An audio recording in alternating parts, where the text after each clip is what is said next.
Assalamualaikum warahmatullahi wabarakatuh. Alhamdulillah kita ketemu lagi dalam ngobrol pakai hati. Bagaimana kabar hari ini? Hari ini sudah masuk di bulan Desember, bulan penuh kenangan setelah kita 1 tahun beraktivitas, bulan introspeksi, evaluasi untuk perbaikan di tahun yang akan datang. Bagaimana hari ini? Mudah-mudahan tetap sehat, rezeki kita lancar, cuaca cukup cerah. Kalau kemarin kita ngobrolin tentang sedih, ini ada yaitu resah, ya, resah dan gelisah. Resah adalah perasaan gelisah, takut akan sesuatu yang akan terjadi. Benar ya? Ya kira-kira begitu ya. Perasaan resah itu bagaimana rasanya? Harap-harap cemas, gelisah, rasa tidak tenang, tidak nyaman, makan tidak enak, tidur tidak nyenyak, sehingga berpikir dan bekerja pun menjadi kurang fokus. Penyebab dari resah itu apa? Menurut saya ada 2, yaitu faktor internal dan faktor eksternal, atau faktor dari dalam diri kita dan faktor dari luar jangkauan kita. Faktor dari diri kita antara lain mungkin kita kurang persiapan, perencanaan tidak maksimal, kurang matang, sehingga kita memperkirakan hasilnya juga kemungkinan membuat kita resah karena tidak maksimal, target tidak terpenuhi. Ini dari diri kita misalnya menerima pesanan roti bolu misalnya ya 30 buah, nah waktunya mepet, baru dapat separuhnya. Nah, ini membuat kita resah.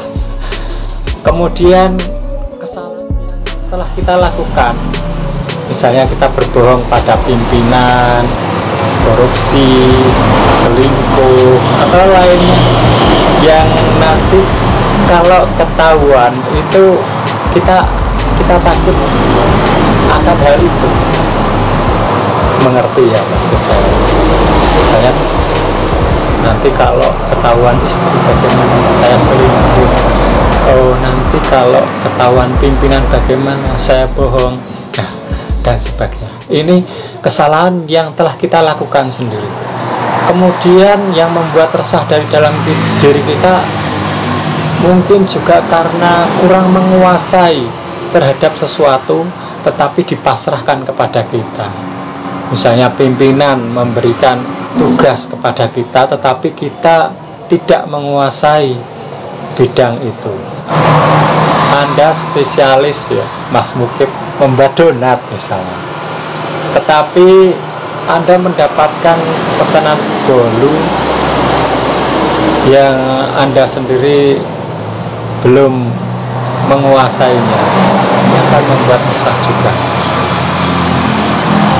Yang berikutnya, ceroboh, kurang hati-hati terhadap sesuatu. Misalnya tanpa kita berpikir panjang, mendalami dengan seksama, tiba-tiba kita berinvestasi jutaan rupiah terhadap sesuatu yang seperti tidak kita pikirkan. Kita takut uang kita hilang. Ini membuat kita resah karena kecerobohan kita. Nah, itu faktor-faktor antara lain faktor dari dalam diri kita. Yang kedua, faktor dari luar, faktor eksternal. Itu misalnya kebijakan pemerintah misalnya, atau kebijakan pimpinan. Misalnya di masa pandemi ada kebijakan PPKM, usaha kita warung makan tapi tidak boleh makan di warung. Nah, ini membuat kita tentunya resah. Nah, tapi kebijakan pimpinan misalnya usia yang boleh bekerja adalah di bawah 50 tahun.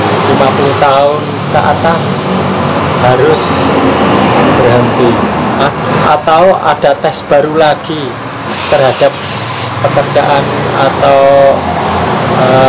evaluasi pekerjaan kita, sehingga kita resah bagaimana kalau saya di PHK atau ada kebijakan pengurangan karyawan. Nah, bagaimana kalau nanti saya di PHK? Ini kebijakan. Kemudian kelangkaan bahan baku, misalnya kita produksi tempe, kedelainya semakin lama semakin sulit kita dapatkan, semakin mahal. Nah, ini tentu meresahkan kita. Bagaimana kita akan menjualnya nanti? Bagaimana kalau target produksi kita tidak terpenuhi karena tidak ada bahan? Yang berikutnya, faktor dari luar, karena kita tidak percaya kepada partner, berprasangka partner kita selingkuh, atau partner kerja kita kelihatannya kurang beres, membuat kita tidak percaya dan menjadikan kita resah. Faktor dari luar lagi yaitu adanya pesaing usaha kita. Nah, ini membuat kita resah. Bagaimana kalau nanti usaha saya tersaingi dan penjualan tidak, itu kira-kira yang menyebabkan kita resah. Kemudian solusinya bagaimana? Nah, solusinya untuk yang faktor internal atau dari dalam diri kita, kalau perencanaannya kurang baik, kita meminimalkan resiko dengan perbaikan rencana. Mungkin sudah berjalan, rencananya itu, tapi kita tahu ada kekurangan, segera kita susuri dengan rencana yang baru, bagaimana menutupi kekurangan-kekurangan tersebut. Kemudian kalau memang salah, kita baiknya jujur. Kita jujur kepada pimpinan, kita jujur kepada partner kita. Misalnya, Ma, saya telah selingkuh. Berani nggak ya? Pak, saya telah berbohong. Berani nggak? Ya, berani nggak ya? Berterus terang karena kesalahan kita yang telah kita lakukan. Karena kalau tidak, kita akan segera keresahan yang terus menerus akan kita rasakan. Nah, ini pilihan kita, biar tenang atau kita memilih resah terus menerus. Kita koreksi diri kita. Kalau memang kita tidak mampu melakukannya, lebih baik kita berterus terang pada pelanggan atau partner. Misalnya minta tempo waktunya diperpanjang, atau berterus terang, saya sanggupnya ini, Pak. Nah, ini lebih baik daripada nanti akhirnya mengecewakan dan kita terus dibawa perasaan bersalah. Langsung kita bahas solusi faktor eksternal. Faktor eksternal, kalau sumbernya itu, penyebabnya itu kebijakan, kita sudah nggak bisa berbuat apa-apa lagi. Misalnya ada kebijakan usia 50 tahun harus berhenti, ya berhenti. Maka sebelum kebijakan itu dilaksanakan, kita harus toto-toto persiapan. Mungkin kita akan mencari pekerjaan yang lain, atau sudah saatnya kita membuat usaha sendiri. Walaupun usia kita sudah dikatakan lanjut ya 50, tapi memulai suatu usaha tidak ada salahnya, karena kita kepingin survive, kita kepingin masih melanjutkan hidup, dan itu tidak salah, masih bisa. Untuk meraih sukses pun masih bisa, jangan cemas. Kalau penyebabnya itu karena kekurangan bahan baku, mungkin kita butuh modifikasi bentuk Oh, tempenya kita kasih bentuk, mungkin bentuk cinta. Jadi lebih kecil tapi lebih menarik. Atau kita bikin varian baru yang bahan bakunya tidak hanya tergantung yang langka ini saja. Kalau tempe tetap bahan bakunya kedelai ya, tapi dimodif mungkin tahu, tempe bakso. Selama ini kan adanya tahu bakso ya, dimodif jadi tempe bakso. Atau yang lainnya Anda lebih tahu. Berikutnya, kalau kita menaruh ketidakpercayaan kepada partner, kita butuh dialog. Pasangan kita kadang menyakitkan ya, kalau memang tidak ketemu, kita tinggalkan, goodbye. Kenapa tidak? Ini hak kita, supaya kita nyaman, bukan karena emosi loh, tetapi karena memang kita sudah tidak bisa percaya lagi. Bagaimana kita hidup dengan orang yang tidak kita percaya, baik partner usaha maupun partner. Saya tidak menyuruh untuk berpisah, tetapi kalau bisa dialog.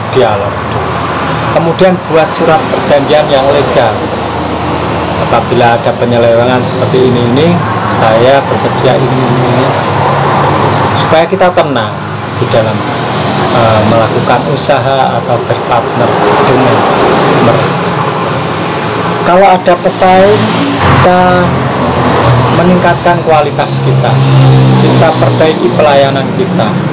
Kalau memang kualitas kita baik, pelayanan kita baik, kita nggak usah takut dengan pesaing yang baru. Paling tidak kita lebih berpengalaman. Jadi tenang saja. Dan kalau ada musibah yang memang di luar kendali kita hanya bisa berdoa pasrah terhadap semua solusi. Yang terakhir memang dan terawal, kita harus berserah diri kepada Allah. Sampai di sini dulu resah dan gelisah yang telah kita bahas. Cocok sekali ini lagunya Rita Sugiarto. Pernah dengar yang berjudul Iming-iming? Karena resah itu memang tidak normal. Apa yang dirasakan orang yang normal beda dengan orang yang resah. Musim hujan kepanasan, musim panas kehujanan, pantaslah saja diriku selalu dalam keresahan. Wassalamualaikum warahmatullahi wabarakatuh.